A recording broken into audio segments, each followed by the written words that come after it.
En el auditorio de TICMAS, la plataforma educativa que se presenta aquí en la Feria del Libro, vamos a pensar en el futuro de la educación, en la innovación, en cómo cuáles son los lineamientos y cómo se evalúa todo proyecto nuevo que se ingresa en la escuela. Para ello, estamos con Axel Rivas, a quien le agradecemos mucho su presencia, ex CIPEC y actualmente director de la Escuela de Educación de la Universidad de San Andrés. Axel, muchas gracias por estar aquí en el auditorio de TICMAS con nosotros. Bueno, un placer. Muchas gracias a ustedes. Lo primero que quería preguntarte es, como para partir desde una idea de futuro, el futuro en la educación siempre está asociado a innovación, proyectos, pero también a políticas públicas, a evaluaciones, a índices. Entonces, por ahí podemos arrancar de esa parte y luego ir metiéndonos un poco más en la escuela. ¿Cuál es el valor que tiene hoy una evaluación PISA para saber dónde estamos parados? Bueno, hay una gran discusión en torno a las pruebas internacionales. La aparición de la prueba PISA en el año 2000 hace algo nuevo que compara los sistemas educativos con una medición común, ¿no? Que es una prueba de lengua, matemática y ciencia para alumnos de 15 años de edad. Esa prueba tiene para mí una característica muy positiva, que es que mira más allá de lo que se puede enseñar de memoria, en términos muy simples. Mira la comprensión, mira las habilidades de aplicar el conocimiento en situaciones nuevas. Por eso se dice que la prueba PISA no se puede preparar. Es decir, uno no puede prepararse para la prueba PISA porque si uno se prepara para la prueba PISA, en realidad lo que está haciendo es aprender. Y eso lleva muchos años. Por lo tanto, no es, incluso a las escuelas que participan de la prueba, se les dice que van a participar 3 meses antes, porque no hay ninguna posibilidad de alterar el resultado en 3 meses, porque es el proceso de una vida entera de aprendizaje. Entonces, en ese sentido es una medición muy profunda, pero al mismo tiempo la prueba PISA se ha convertido en un imán que atrae tanto sobre todo a la competencia entre las naciones, aparece mucho en los medios de comunicación, que tiene un efecto perverso, que es que termina muchas veces direccionando el aprendizaje a las áreas que son evaluadas. Y por ejemplo los temas como la educación artística, la educación física, la educación ciudadana, democrática, como no son evaluadas, pasan a ser menos importantes en los países que le dan excesiva importancia a la prueba. Entonces tiene aspectos positivos y aspectos negativos. ¿Cómo relacionás la prueba PISA o las evaluaciones de ese estilo con las evaluaciones Aprender? Bueno, son complementarias, claramente en los dos casos tratan de mirar qué pasa en el conjunto del sistema educativo. Las pruebas Aprender de Argentina están más contextualizadas a lo que el país quiere que sea prioridad para la enseñanza.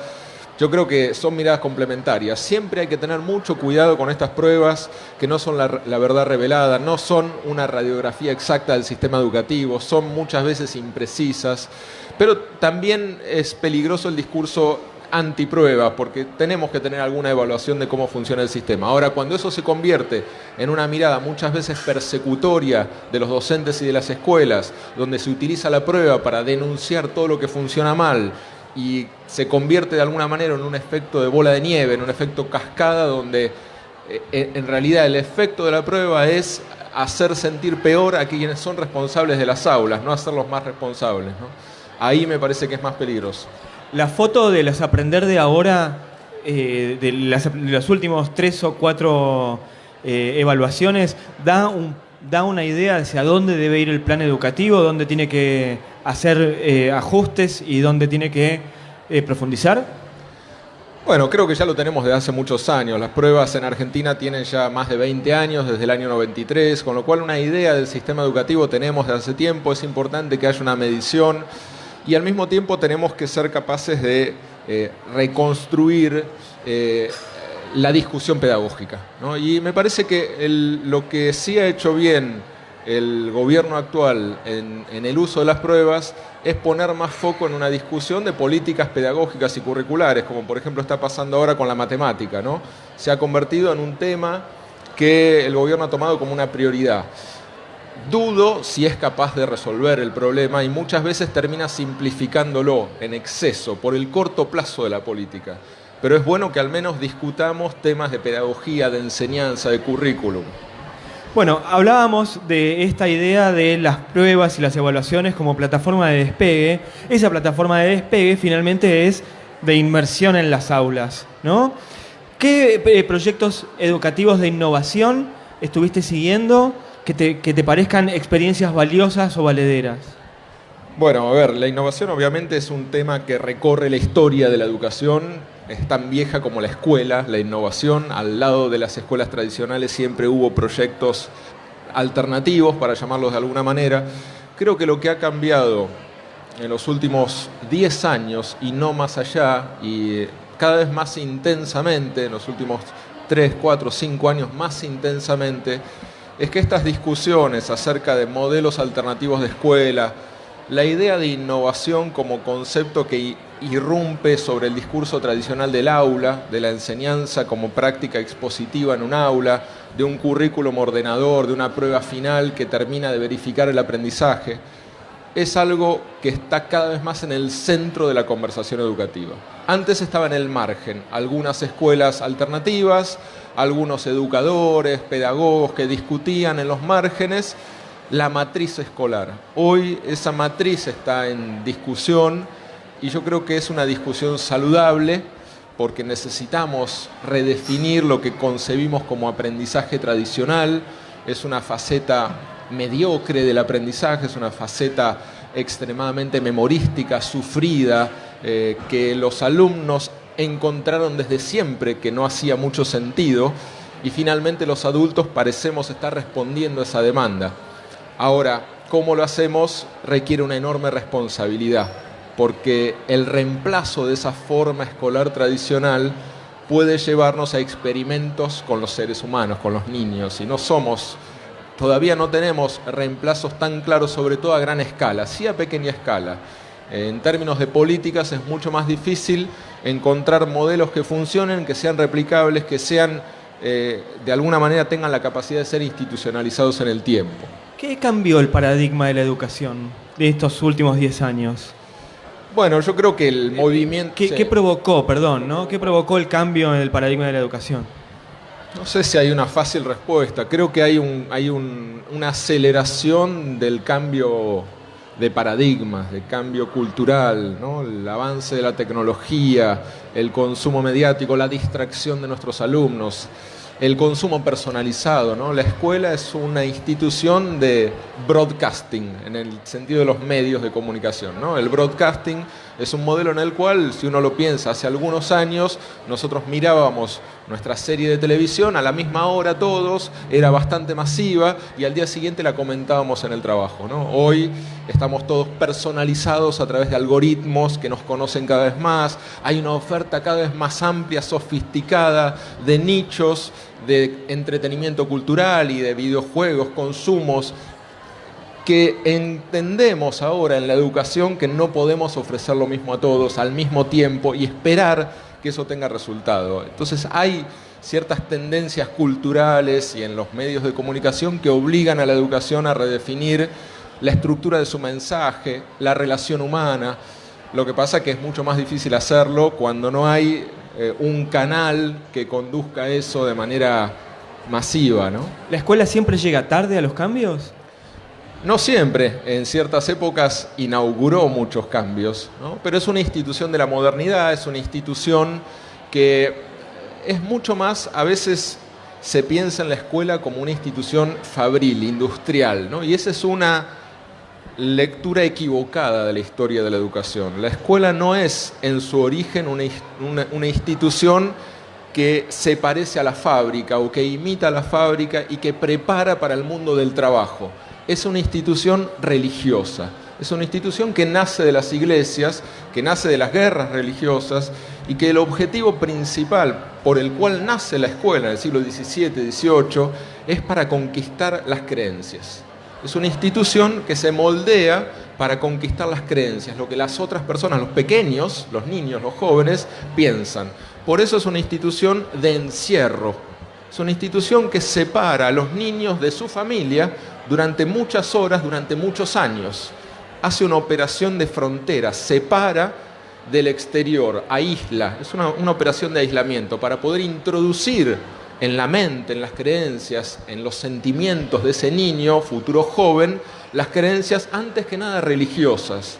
El mismo modelo de influencia profunda de un docente que está muchas horas del día con un mismo grupo de alumnos durante todo un año, para influir sobre ellos, para llegar a conocerlos, para ver si efectivamente adquirieron esas creencias, y el examen es lo más parecido en términos educativos a la confesión cristiana, ¿no? Uno expurga lo que sabe para demostrarle al otro que efectivamente lo aprendió, ¿no? Es como una confesión de aprendizaje. Esa institución de influencia profunda que nació de las iglesias es una institución que después fue utilizada por otros sectores de la sociedad, especialmente por los estados-nación, para ya no inscribir creencias de la fe religiosa, sino de la nación, de la ciudadanía de la nación. Y así nació en la Argentina, ¿no? A fines del siglo XIX, una institución que tenía el poder de adoctrinar, de instalar la cultura. Entonces, esa institución hoy, en una fragmentación cultural, tiene menos capacidad de entrar en las mentes de los niños y de los jóvenes y se ve más indefensa, más frágil, ¿no? ¿Cuál es entonces la función de la educación hoy? Bueno, muy buena pregunta. Ahí creo que está el centro del debate, ¿no? Creo que lo que estamos viviendo los últimos 20, 30 años es algo que uno a veces no termina de tomar conciencia, que es una redefinición de la misión de las escuelas o del sistema educativo en nuestros países, al menos en Occidente. Una redefinición de para qué uno va a la escuela. Históricamente uno fue a reproducir la cultura. La misión fundamental de la escuela era reproducir un orden social, una serie de creencias y una serie de aprendizajes que tenían la capacidad de, en cierta forma, liberar a los individuos, pero sobre todo intentaban reproducir el orden de la sociedad. Hoy, desde hace 20, 30, 40 años, con los cambios culturales profundos que viven nuestras sociedades, a la escuela no solamente se le pide y se espera de ella que inculque la cultura, sino que inculque la capacidad de transformar la cultura. Y le piden a las escuelas que formen sujetos creativos, que sean capaces de dudar, de hacerse preguntas, de cuestionar el orden, no solamente de cumplir las reglas o cumplir lo que se les pide, que sean capaces también de alterar lo que se les pide. Por lo tanto, esta misión de la escuela que se está redefiniendo, y en esto va mucho de la discusión curricular, la discusión sobre qué competencias tienen que ser prioritarias de lo que enseñamos, qué tipo de alumno queremos que salga de la escuela secundaria, qué tiene que saber hacer, quién tiene que ser esa persona.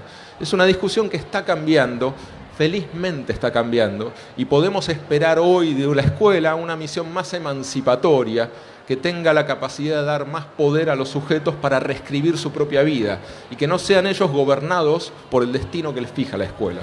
En todo caso, esto que decís me hace pensar, tal es la razón de la crisis de la escuela como una fábrica, de la idea de la escuela fabril. Si hoy te está pidiendo que seas innovador, que seas creativo, se da de frente contra esa idea, ¿no? Sí, pero al mismo tiempo que la institución escolar es en muchos sentidos incompatible con la idea de formar para la liberación, para la autonomía, para el pensamiento profundo, para la duda, para la pregunta, también tiene en su ADN la capacidad de hacerlo, porque tiene en esa frontera, en esa separación del mundo, en ese aislamiento de tantas horas que uno pasa ahí dentro de las escuelas, la posibilidad latente, y en algunos casos concreta, pero más que nada latente, de inscribir un destino distinto para el sujeto.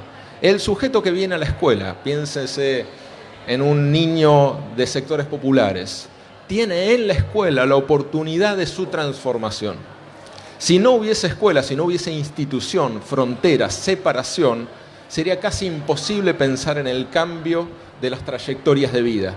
Entonces, la escuela tiene en esa vieja historia de encierro y de separación y de inculcación la posibilidad de alterar el orden. Ahora estamos reescribiendo el orden en nuestras escuelas. Estamos con Axel Rivas, que es director de la Escuela de Educación de la Universidad de San Andrés, hablando sobre el futuro de la educación. Creo que en última instancia estamos haciendo un análisis, vos estás haciendo, no quiero decir estamos, más bien filosófico de quiénes somos. Me parece que va un poco por ese lado, ¿no? ¿Cuál es hasta dónde nos definimos y nos convertimos en quiénes somos? ¿Eso forma parte de la currícula de la universidad? Cuando en una escuela de educación, ¿cuáles son los temas que se evalúan? ¿Cuáles son los temas que se fortalecen en la carrera. Sí, exactamente. La discusión de la educación, en mi caso, y creo que para muchos es apasionante porque es la discusión del poder. Lo que estamos haciendo es discutir el poder en la sociedad, cómo se distribuye el poder, quién tiene la capacidad de gobernar a otros, quién tiene la capacidad de pensar, cómo se distribuyen las capacidades de pensamiento de una nación.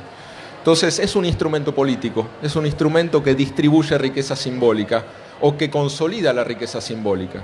Con lo cual la discusión educativa es una discusión filosófica, política y sociológica, antes que pedagógica, ¿no? Antes que pedagógica. Hay un sociólogo francés que se llama François Dubet que discute las ideas tradicionales de la escuela y dice que no vengan acá los pedagogos a decir eso no es posible. Los pedagogos lo que tienen que hacer es encontrar, y muchas veces con mucha frustración, pero tienen que encontrar las soluciones al proyecto político. No pueden decir, no se puede enseñar en la diversidad. Eso es muy difícil. Sigamos enseñando en la homogeneidad. No, el proyecto político de emancipación necesita que la escuela pueda encontrar al individuo, a la diversidad. Y si la pedagogía no sabe cómo hacerlo, va a tener que buscar cómo hacerlo. Es decir, un proyecto político, filosófico, antes que pedagógico, porque si no parece toda una serie de técnicas. A ver cuál es la mejor técnica, ¿no? En realidad es una discusión mucho más profunda y lo que hacemos en la universidad es formar a quienes puedan ser capaces de diseñar ese sistema educativo del futuro. Un sistema educativo que tiene que ser capaz de absorber y contestar, ¿no? Porque si solamente absorbe, reproduce la realidad social. Y si no tiene ninguna capacidad de entender el mundo, lo que va a hacer ahí es algo absolutamente del pasado, aislado, sin efecto, sin sentido. Entonces la capacidad de absorber, contestar, de diagramar nuevas experiencias de aprendizaje a nivel del aula, a nivel de la escuela, a nivel de la política educativa, de los proyectos, está todo por hacerse. Es muy interesante la charla, yo te agradezco el tiempo y la predisposición que tenés en cada respuesta. Estamos en un auditorio que es un auditorio que presenta una plataforma educativa, una plataforma modular que tiene mucho de tecnología. De hecho, la palabra TICMAS tiene la T de tecnología. Esta es una pregunta que he hecho, creo que a la gran mayoría de los pedagogos, diseñadores, planificadores, a todas las personas que forman parte, a todos los actores de la educación, les hablé sobre la tecnología. En tu caso en particular, ya que hablamos del futuro, la tecnología está en presente, pero moldea de alguna manera el futuro. ¿Cómo ingresa la tecnología en el aula?